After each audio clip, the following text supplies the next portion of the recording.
but it's quite clear the Americans want to back away from Ukraine. They want to have Ukraine as a European problem, not as an American problem. America wants to focus on China. So it is the first time the Americans haven't chaired or co-chaired this meeting. It's now been given to the British and the French to do, which is great. They'll be trying to rustle up supplies along with Ukraine priorities, air defences, missiles, drones, mines, vehicles, that sort of thing.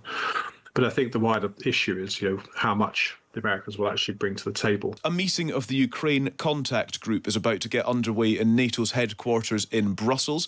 The group of about 50 countries, including the US, was set up after Russia's all-out invasion of Ukraine over 3 years ago.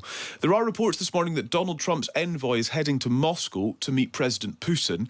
Of course, that's something we'll keep an eye on for developments throughout the day. Let's speak right now to John Foreman, former UK defence attache to Moscow and indeed to Kyiv. John, good morning. Morning, Callum.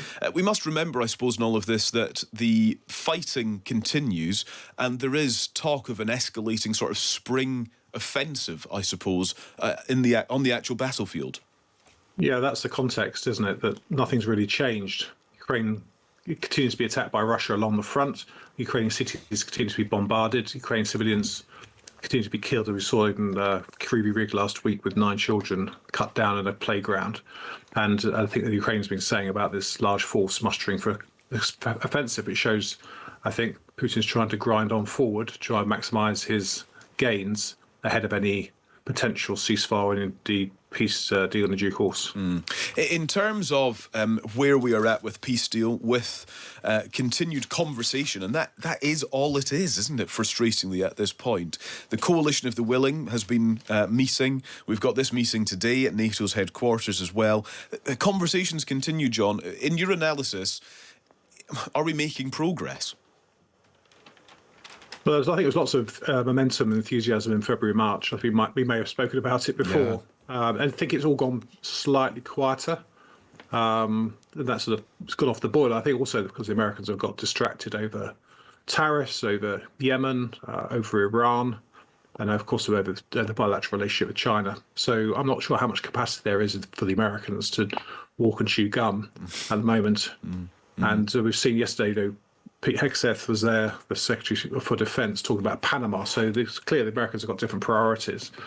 And as you say, I don't think we've been any closer to a ceasefire. In fact, the potential ceasefire at sea lasted about an hour before the Russians started firing missiles into Ukrainian cities again. So I see Witkoff, the special envoy, is going to Moscow. That's great. And I imagine there's been lots of discussions in the background, but actually how much closer we are to a proper ceasefire is doubtful, and that obviously would unlock the coalition are willing to actually deploy in some stage in the future. Yeah, and in terms of this so-called contact group that we're referring to as well this morning, so this is military leaders from around 50 nations, and they're going to discuss aid shipments to Kyiv.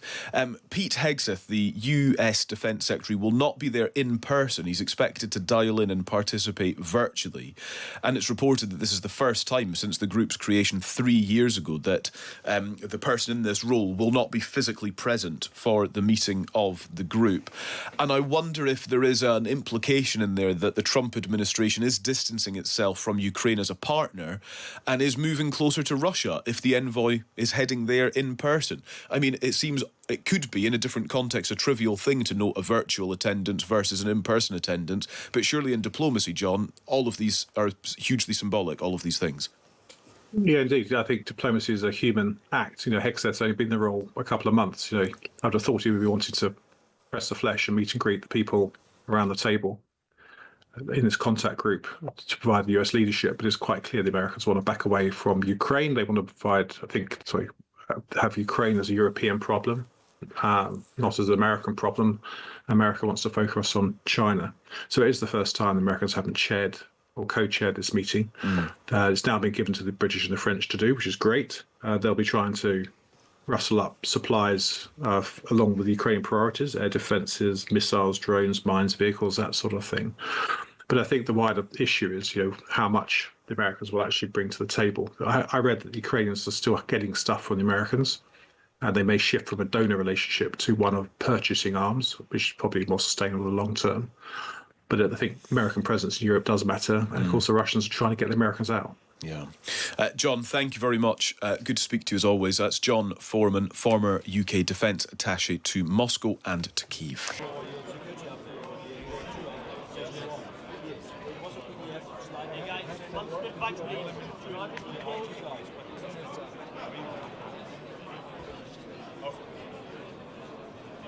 In the middle of the two of us. Okay.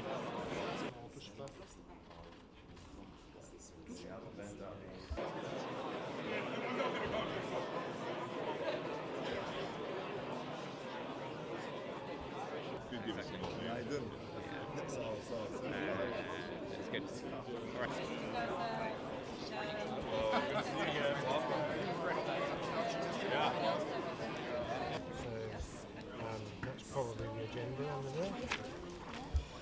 No, that's the...